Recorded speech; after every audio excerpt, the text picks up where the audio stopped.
tempo determinado para todas as coisas. Há um tempo de chorar e um tempo de sorrir. Então eu quero te dizer que hoje o Senhor separou esse momento para cuidar da sua alma, para falar contigo, para dar esse alívio para o seu coração.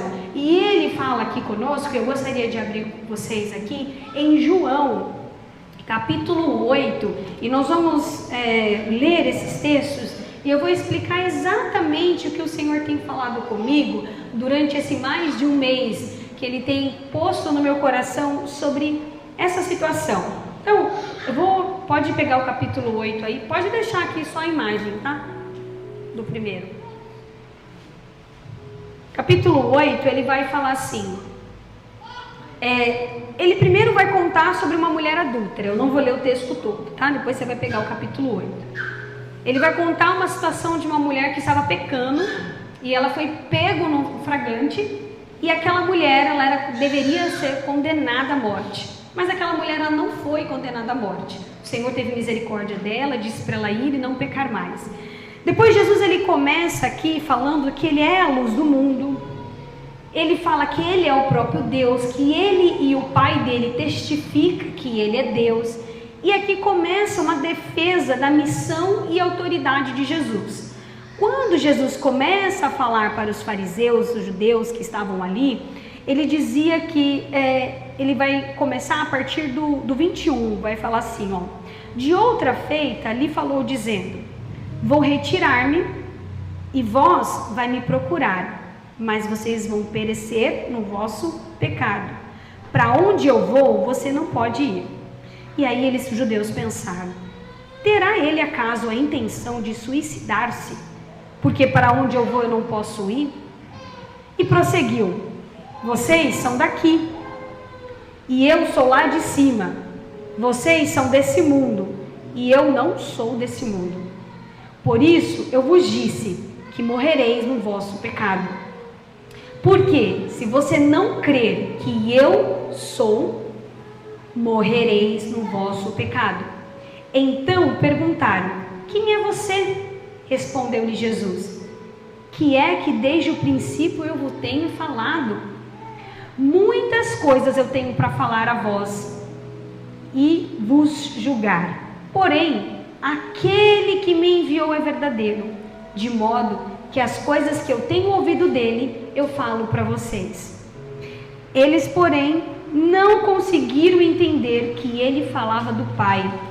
E disse-lhe, pois, Jesus: quando levantardes o Filho do Homem, então sabereis que eu sou. E eu não faço nada por mim mesmo, mas falo como o Pai me ensinou. Aquele que me enviou está comigo e não me deixou só, porque eu faço sempre o que lhe agrada. Terminando de falar essas coisas, muitos creram nele. E disse-lhe, pois, Jesus, os judeus que haviam acreditado nele: se vocês permanecerdes na minha palavra, sois verdadeiramente os meus discípulos, e conhecereis a verdade, e a verdade vos libertará. Nós vamos enfatizar nisso. E conhecereis a verdade, e a verdade vos libertará. Então nós vamos começar agora nesse ponto inicial. O que é a verdade? E como essa verdade ela vai me libertar? A palavra de Deus diz que nós precisamos conhecer para que assim possamos praticar, viver, aprender e começar a presenciar aquilo que Deus tem para nós. E muitas vezes nós nos questionamos com relação à verdade. Mas o que é isso?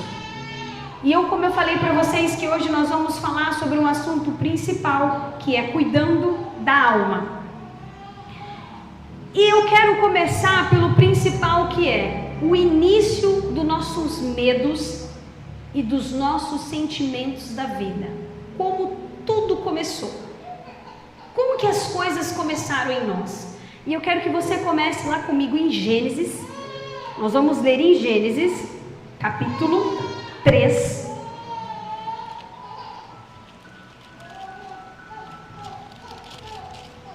Gênesis, capítulo 3.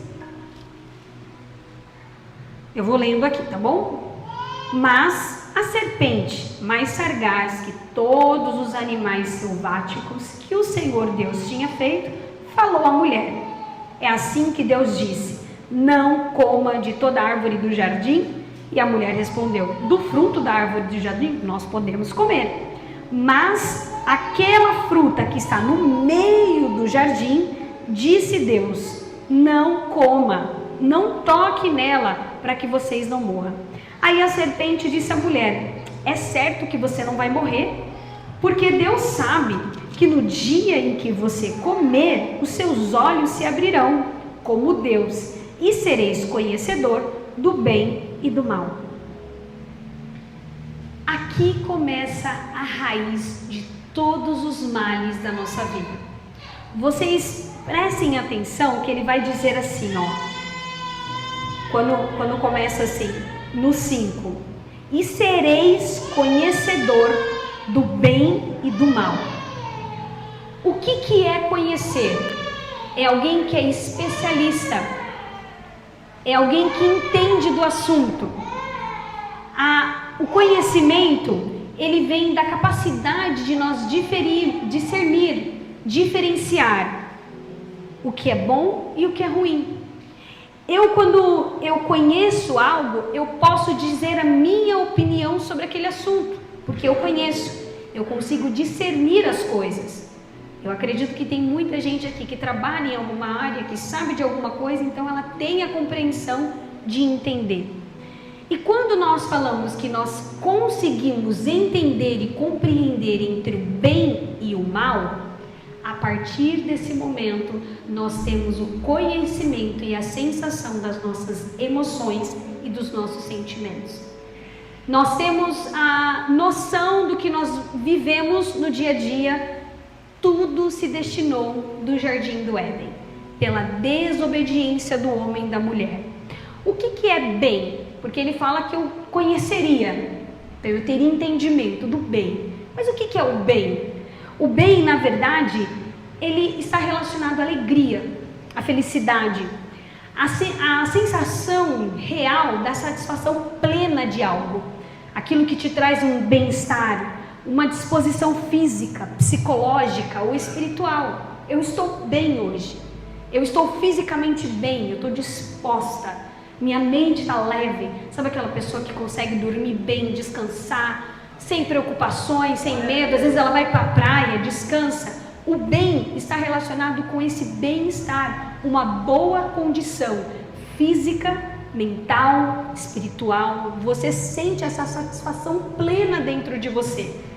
Então o Senhor, ele quis dizer para Adão e Eva que a partir daquele momento, quando a Eva falou com a serpente: olha, você não vai morrer, você vai ter discernimento do que é o bem e o mal, você vai saber diferenciar. Mas o que é o mal então? O mal é o contrário do bem, aquilo que prejudica, que machuca, é um dano, é um transtorno, é uma perda completa das boas qualidades de algo. É quando você causa algum trauma, algum remorso, tudo que te faz mal. Porque quando a gente fala que nós temos uma boa disposição, que está relacionada ao bem, significa que a nossa vida ela é organizada, ela sabe ser distribuída de igual forma. A partir do momento que o homem pecou e ele tomou a decisão de fazer a sua escolha, ele conseguiu sentir, ele conseguiu ter a sensação do bom, do ruim, do prazer, dos sentimentos. Dando a sequência disso, nós vamos ver aqui que em Gênesis, o Senhor vai chamar depois, a mulher comeu do fruto. A partir do momento que ela comeu do fruto e o homem, abriram então os olhos de ambos e eles perceberam que eles estavam nus. Decidiram pegar umas figueiras e cobriram-se. Aí eles ouviram a voz de Deus que andava no jardim e o homem e a mulher decidiu se esconder. E aí Deus chamou eles: onde é que vocês estavam? Aí ele respondeu: eu ouvi a tua voz, porque estava nu, eu tive medo. A palavra medo, ela vai aparecer a primeira vez. Eu tive medo e me escondi. Aqui nós temos o primeiro momento da humanidade, a sensação do medo, da dor, do mal. Quando nós decidimos desobedecer ao Senhor, quando nós fazemos as nossas próprias escolhas, nós temos a sensação e os sentimentos que eles começam a corroer dentro de nós, e nós vamos ter o discernimento do bom e do ruim. E isso, irmãos, é para o resto da vida. Sinto lhe dizer, mas você vai ter que aprender a lidar com as suas emoções e com os seus sentimentos até que Jesus venha buscar a sua igreja. Foi uma decisão no Jardim do Éden e cada um teve as suas consequências, mas nós vamos explicar como que está a nossa situação hoje. Então nós tivemos o primeiro ato de reconciliação com o mundo, o primeiro ato de aproximação do mundo, foi quando o próprio Deus criou todas as coisas e falou: meus lindos e maravilhosos filhos, eu quero te trazer para perto de mim, eu vou dar uma vida boa para vocês, eu quero fazer vocês felizes, venham para mim. O primeiro ato de Deus na nossa vida foi essa aproximação no Jardim do Éden. Mas qual foi a escolha do homem e da mulher? Desobedecer. Aí nós tivemos um segundo ato de amor e aproximação do povo dele. Quando nós vemos a história do Velho Testamento, nós vamos ver várias situações. Levanta um profeta, morre gente, pega Abraão, pega Isaac, vai para lá, volta para cá, faça uma promessa de que eu vou te dar uma descendência. O povo vai para o Egito, vira escravo. E aí nós temos um segundo ato de reconciliação e aproximação de Deus. Esse segundo ato nós temos através de Moisés, onde foi estabelecido as leis. Agora eu vou te dizer, nós falamos que conhecereis a verdade e a verdade vai te libertar. O que é verdade? Aquilo que é correto, aquilo que é certo, aquilo que está dentro da ética e da moral. Isso é verdade. E aí eu vou te dizer que o primeiro a falar sobre ética e moralidade foi o próprio Deus, quando estabeleceu os 10 mandamentos e as leis para o povo de Judá, para o povo de Jerusalém, para o povo hebreu. Ele chamou uma nação e falou: vem aqui que eu vou mostrar para vocês como que vocês devem viver. E aí ele teve o segundo ato de reconciliação com o povo. Ele aproximou o povo mais uma vez de Deus. Mais uma vez o povo estava perto deles. E aí ele falou sobre os 10 mandamentos, que aí nós temos lá em Êxodo, capítulo 20.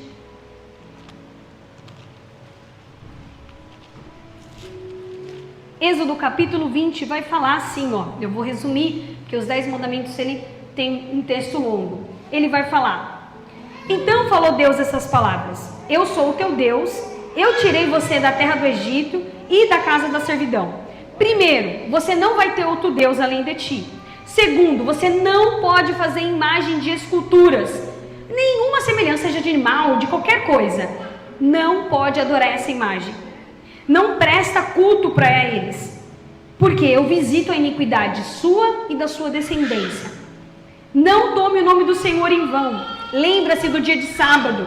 6 dias você vai trabalhar e no 7º dia você vai descansar. E aí ele vai falar assim: honra o teu pai e a tua mãe, não mate, não roube, não adultere, não diga falso testemunho, não cobice a mulher do teu próximo. Se você for pegar depois o capítulo 21, vai falar sobre as leis acerca dos servos, vai falar sobre as festas, vai falar sobre diversas leis. Como que você deveria comer, onde você deveria fazer as suas fezes, como é que você deveria colocar esse recipiente, até disso o Senhor fala. Como é que você ia matar o animal, como que você ia conservar aquele animal para que aquela carne não ficasse danificada com bactérias para você morrer. Fala do fluxo de sangue da mulher, porque naquela época a mulher ela não sabia lidar com isso, ela nem sabia o que era isso, né? Então a mulher ela tinha ao período menstrual dela. Então você vai ver que Deus estabeleceu a ética e a moralidade para o povo de Israel. Aí você vai me dizer, Thalita, o que é a verdade? Isso é a verdade. A partir do momento que eles conheceram a verdade libertou eles.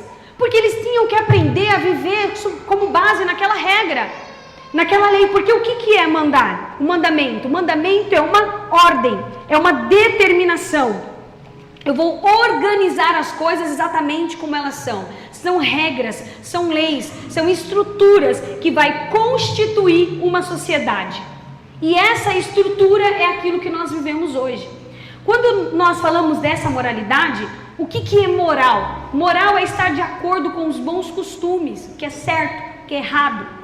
São regras e preceitos estabelecidos e admitidos por uma sociedade. O comportamento que as pessoas fazem dentro dessa sociedade. O que é a ética? A ética é a reflexão desses comportamentos. Então nós vamos dar um exemplo aqui para vocês. Jogar lixo na rua é certo, irmãos?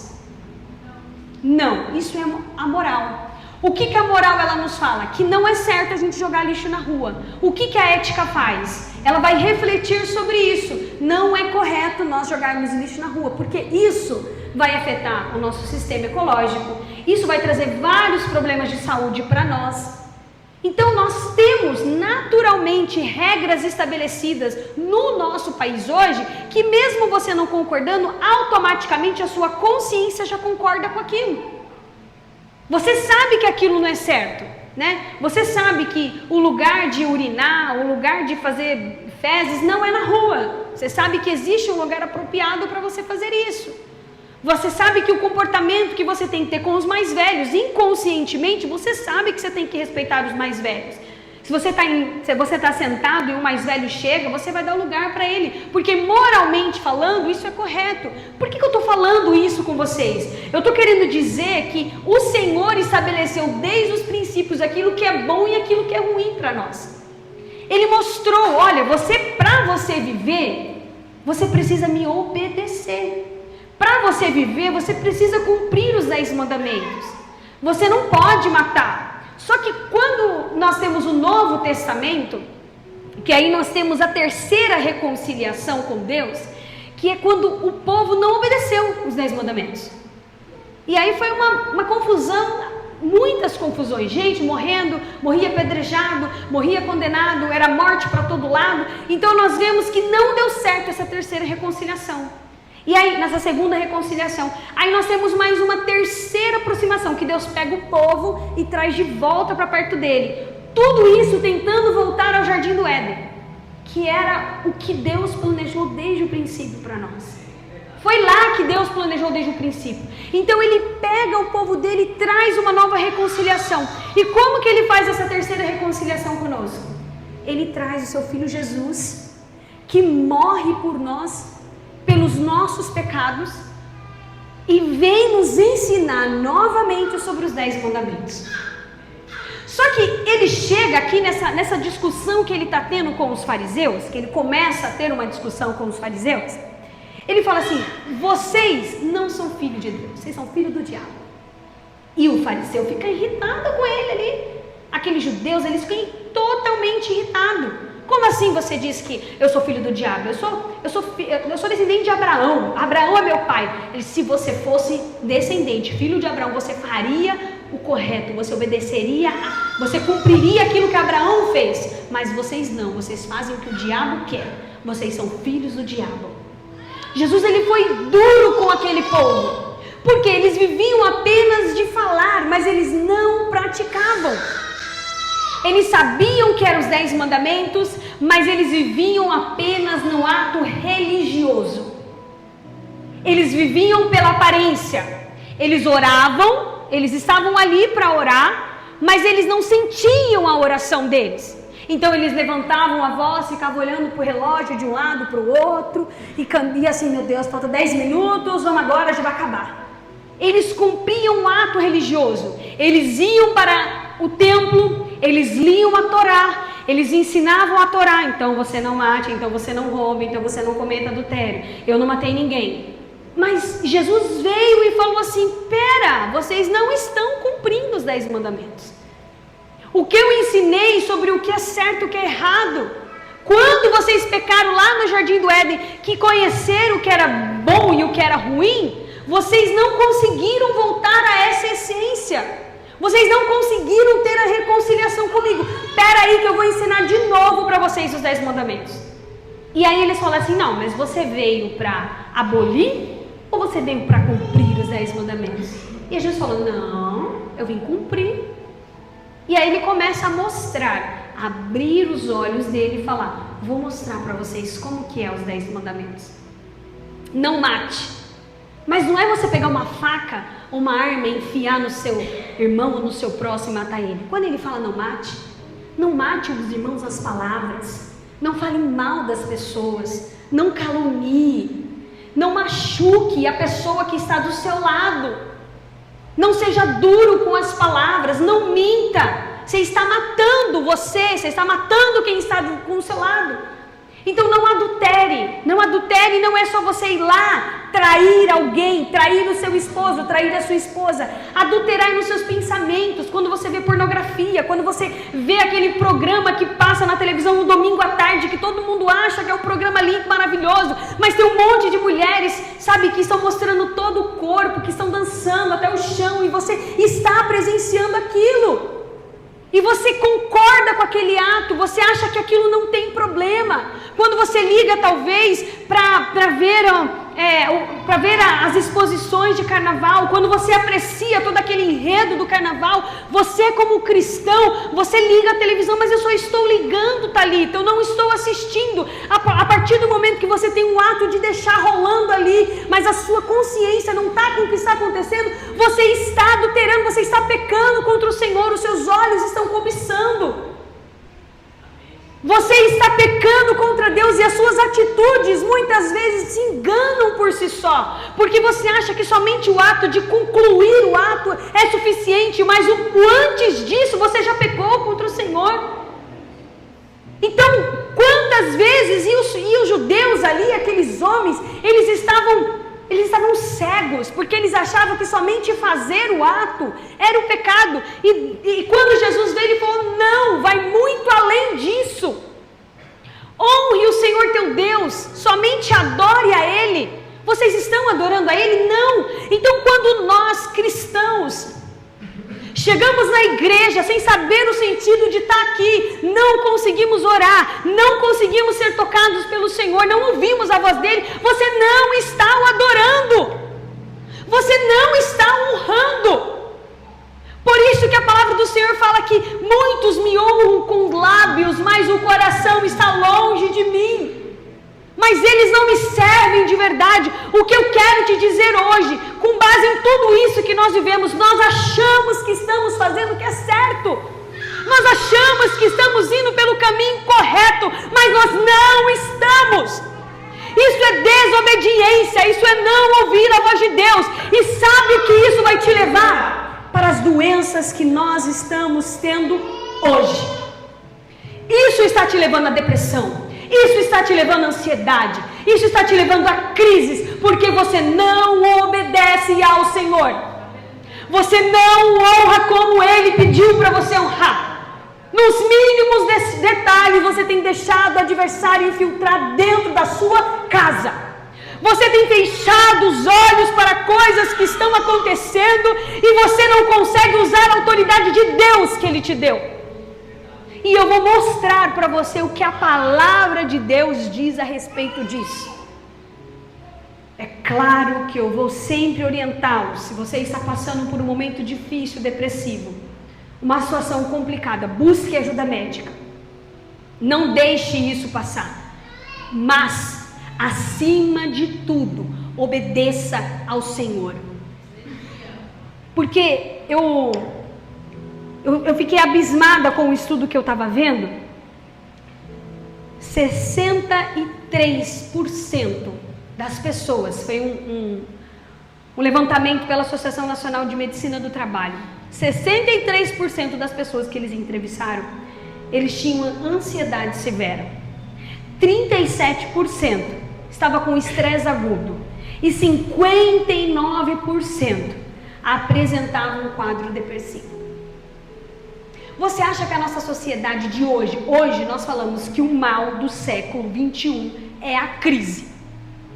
Nós temos crise em todas as áreas da nossa vida. O que é a crise? É uma luta entre o agente agressor e o mecanismo de defesa.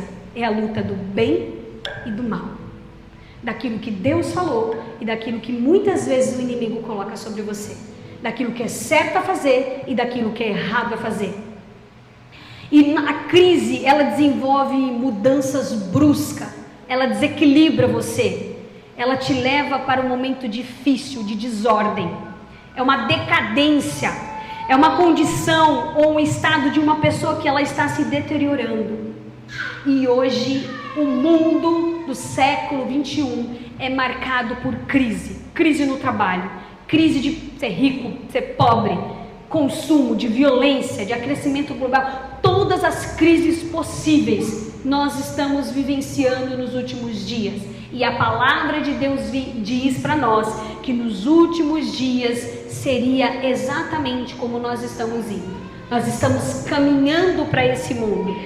E a depressão e a ansiedade é um dos maiores focos em pauta que hoje nós temos no século 21, que foi exatamente isso que eu falei.